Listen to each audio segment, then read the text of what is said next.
Baragan ba? I think pwede ito, no? Naka-air fork na, solid pa yung frame. Naka Shimano Jore ang drivetrain. Not sure kung para sa ang discipline to kasi parang di naman siya pang XC, no? Or baka pang trail. Pero I think it's sturdier than the MTP Everest and the MTP Ninja build. No? Medyo mas solid ang dating. Na yung MTP Ninja and Everest, mga best sellers tingin ko kasi ang dami yan sa kalsada. No? And this is the Mountain Peak Bros 27.5 powered by Shimano Jore, Kenda tires, Tektro hydraulic brakes na naka 11 speed na.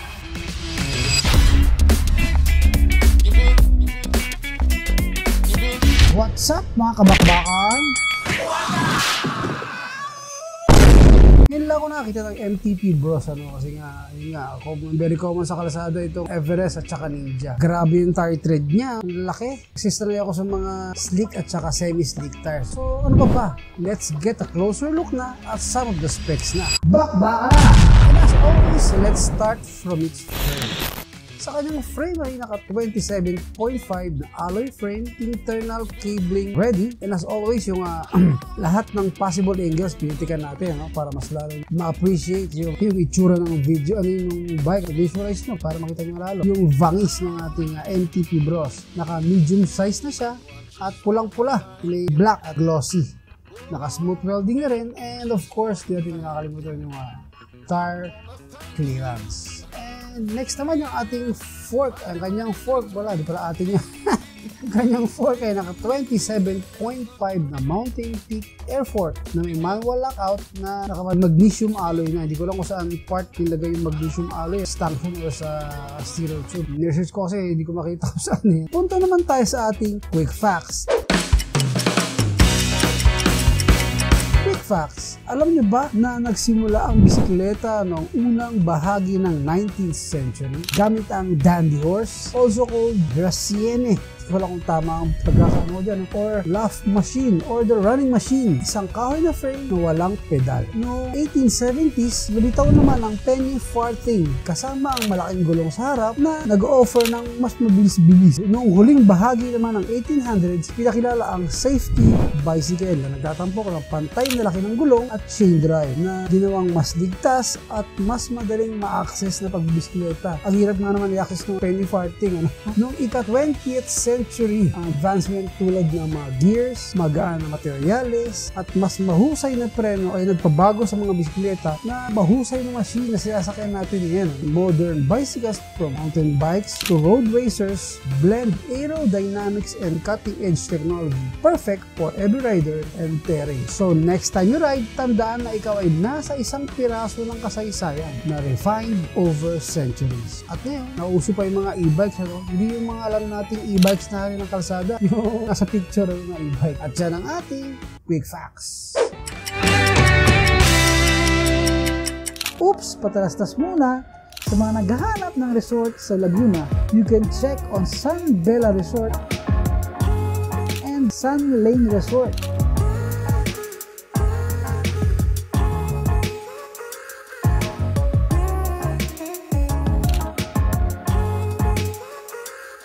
Use the magic word titibok for faster transaction. Next naman dun sa kanyang cockpit. Sa cockpit naman ay naka-aluminum alloy Mountain Peak handlebar, stem, seat post at yung seat clamp. Siyempre yung ating malambot at comfortable na saddle na Mountain Peak din yung brand. Next yung kanyang drivetrain. Sa kanyang drivetrain ay naka-Pro Wheel Charm crank arm. Hindi ko makita yung bilang ng teeth. Kalimutan ko na rin bilangin. Naka 11 speed chain, 11 speed cogs, Shimano Jore na 11 speed RD na may clutch. May clutch pala, no? Titikan na natin yung kanyang BB, bottom bracket, at yung non-drive set. Next, yung kanyang wheel set. Sa kanyang wheel set ay naka Kenda Cadre Sport na 27.5 by 2.2. Naka Mountain Peak alloy rim na double wall. Well, kita naman yung tire tread, ang lalaki, no? At yung hub may logo pero nalimutan ko yung tawag sa brand ng logo rin, no? Kung hindi nakakalam, comment na lang siya. Nalimutan ko eh. And lastly, yung kanyang brake set. Naka Tektro hydraulic brake sa levers and calipers. And if I'm not mistaken, sa front niya ay naka 180mm ang rotor at yung rear naman niya ay 160mm.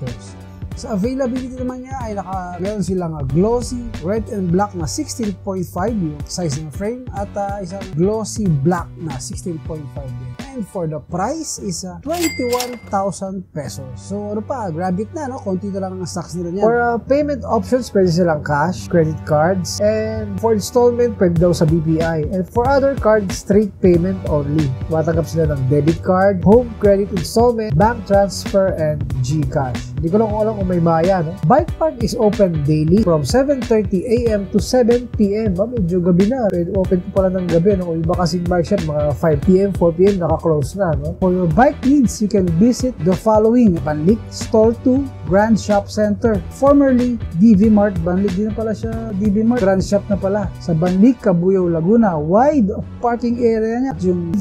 Ito yung unang branch ata, yung Bike Park sa Mabuhay. Block 111, Lot 43, Phase 2, Mabuhay City Road, Cabuyao, Laguna. Ito tayo sa ating mga shoutouts. Shoutout kay Master Idol Joy Boy Onya. I hope nag-enjoy mga tropa natin dyan sa merienda ng mga ating mga kapadyak dyan, mga kasipag dyan sa Heights. Kay John Lloyd Ross na bumili ng ating bola, Yinhei Balls, 3 stars, ITTF certified balls. At si Sir Monico Sarga, same day sila ang order. At yung mga bumati sa birthday ko, Happy birthday, Titibong! thank you! Thank you!